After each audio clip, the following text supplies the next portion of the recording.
विशाल हमारे साथ जुड़े हुए हैं। विशाल, इम्पोर्टेंट ये है कि इन तीनों को लेकर अगर सीन रिक्रिएट किया जाएगा उस वक्त भी सुरक्षा बंदोबस्त बहुत कड़े रखने होंगे, क्योंकि इनकी एक एक मूवमेंट पर सबकी नजर टिकी हुई है।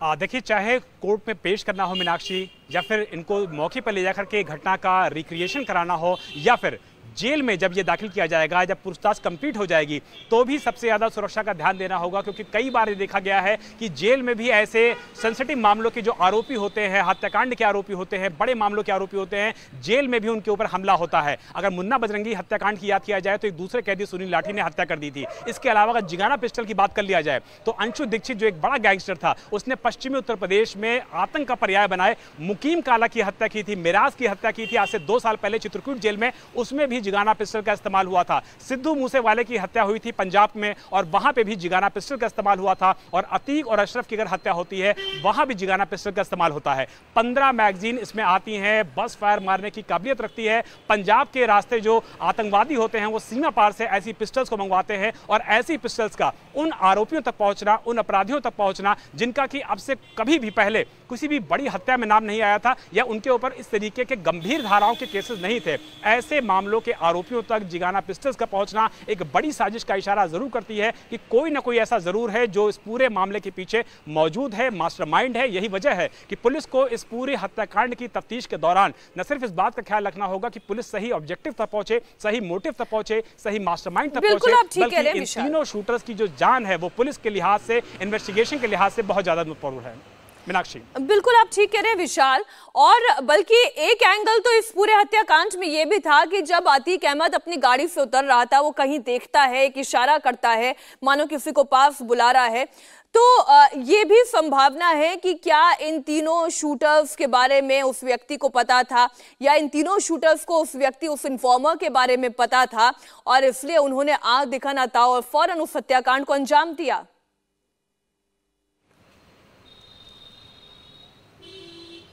मीनाक्षी, जो वीडियो सामने आया है इंडिया टीवी के पास एक्सक्लूसिव मौजूद है, उसमें बिल्कुल जब अतीक अहमद उतरने लगता है, अशरफ उसको सहारा देता है, अतीक उतरने के साथ ही अपने लेफ्ट साइड यानी कि बाएं साइड देखता है और किसी की ओर एक इशारा करता है, यानी कि वो जो आदमी वहां मौजूद था बाएं हाथ पे, वो अतीक अहमद का जानने वाला था। बहुत मुमकिन है कि वो अतीक अहमद से बात करने आया हो और यह भी मुमकिन है कि अतीक अहमद ने इशारा किया, उस आदमी के साथ आंखों का कम्युनिकेशन हुआ और ये बात शूटर चूंकि लगातार मीडिया कर्मियों के भेष में वहां पर मौजूद थे पिछले 48 घंटों से, तो ये कहा जा सकता है कि शूटर्स को इस बात का जानकारी हो गई थी कि कोई ना कोई ऐसा आ गया है यहाँ पे जो कि अतीक अहमद से इशारों में बात कर रहा है और अतीक अहमद ने भी उसके इशारों को न सिर्फ समझा है, बहुत मुमकिन है कि शूटर्स को अगर इस बात की जानकारी मिल गई होगी कि आंखों में कहीं ना कहीं इशारा हुआ है अतीक से, तो यही वजह है कि उन्होंने मेडिकल हो जाने का इंतजार नहीं किया, गाड़ी से उतरते ही अतीक और अशरफ को निशाना फॉर्म बना लिया जब वो मीडिया से बातचीत करने की शुरुआत कर रहे थे। लेकिन एक बात जो वाकई में अभी भी यक्ष प्रश्न बना हुआ है, इस तरीके से कहा जा सकता है मीनाक्षी, कि जब सवाल गुड्डू मुस्लिम के बारे में नहीं पूछा गया था, इसके बावजूद अगर अशरफ ये बोलना शुरू करता है कि मेन बात तो यह है कि गुड्डू मुस्लिम,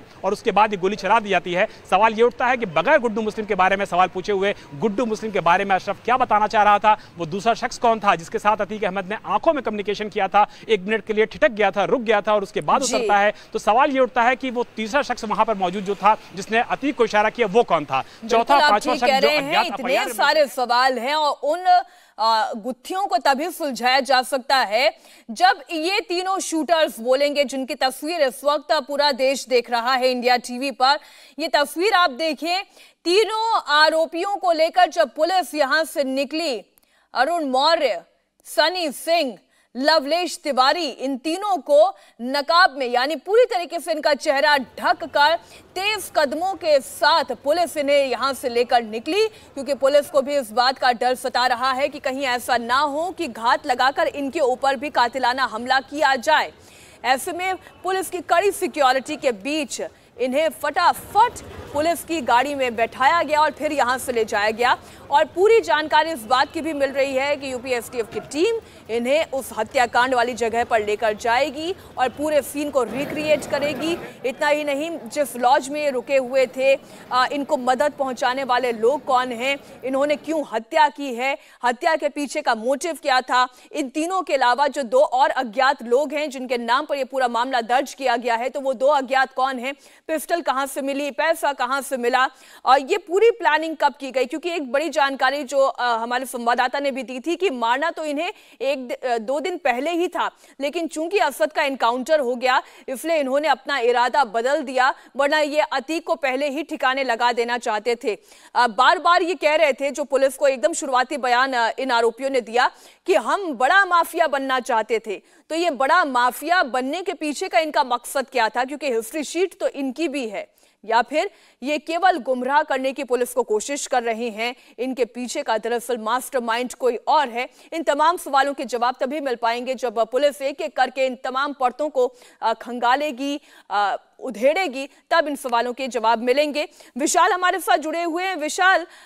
किसी भी बड़े हत्याकांड को अगर अंजाम देना हो, मसलन अगर बंदूक खरीदनी हो, गोलियां खरीदनी हो, कहीं पर रुकना हो, रेकी करनी हो, तो उसके लिए पैसों की जरूरत होती है। और जब 3 कैरेक्टर्स इसमें शामिल हैं, 3 शूटर शामिल हैं, तो हर किसी की अपनी एक रिक्वायरमेंट, हर किसी की अपनी एक नीड हो सकती है, एक अपना मकसद हो सकता है। लेकिन वो एकमात्र बड़ा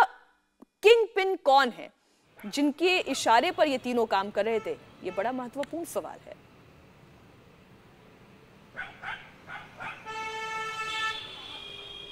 मीनाक्षी, इसी सवाल का जवाब यूपी पुलिस को, यूपी एसटीएफ को और एजेंसीज को हासिल करना है कि ये तीनों एक जहां आते हैं, अतीक और अशरफ को मारने के लिए सोचते हैं और कहते हैं कि बड़ा माफिया बनना चाहते थे। ऐसे में सवाल ये उठता है कि इन तीनों ने इससे पहले इस तरीके की कभी बड़ी वारदात में शामिल होने की अभी तक की जो जानकारी है वो नहीं आई है। ऐसे में अतीक और अशरफ को पुलिस अभिरक्षा में, पुलिस कस्टडी में इस तरीके के हाई प्रोफाइल और सेंसिटिव केस में आकर के मौत के घाट उतारना निश्चित तौर पर जो पुलिस के सामने थ्योरी है वो कम से कम पुलिस अभी इसको पहचान नहीं पा रही है। यही वजह है कि पुलिस ने 14 दिनों की पुलिस कस्टडी रिमांड की थी और जज साहब ने 4 दिन की पुलिस कस्टडी रिमांड पुलिस को सौंपी है। अब पुलिस के सामने चुनौती इन 4 दिनों में यही है कि मास्टरमाइंड तक पहुंचना, उन लोगों तक पहुंचना जो दरअसल एफआईआर में 2 अज्ञात के तौर पर मेंशन किए गए हैं, और उस ऑब्जेक्टिव को समझना, उस मोटिव को समझना जिसको साबित करने के लिए, जिसको पूरा करने के लिए ये तीनों मौके पर आए थे। कहा यह भी जा रहा है कि एक शख्स मौके पर आया था जिसने अतीक को इशारा भी किया था। तो कुछ ऐसे सवाल हैं जो कि सामने सामने दिख जरूर रहे हैं, पुलिस के सामने इन्वेस्टिगेशन के तौर पर दिख जरूर रहे हैं, लेकिन जब तक इन्वेस्टिगेशन प्रॉपर नहीं होगा, जब तक तीनों को आमने सामने बैठा करके पूछताछ नहीं होगी, जब तक इनके आकाओं तक पुलिस नहीं पहुंचेगी,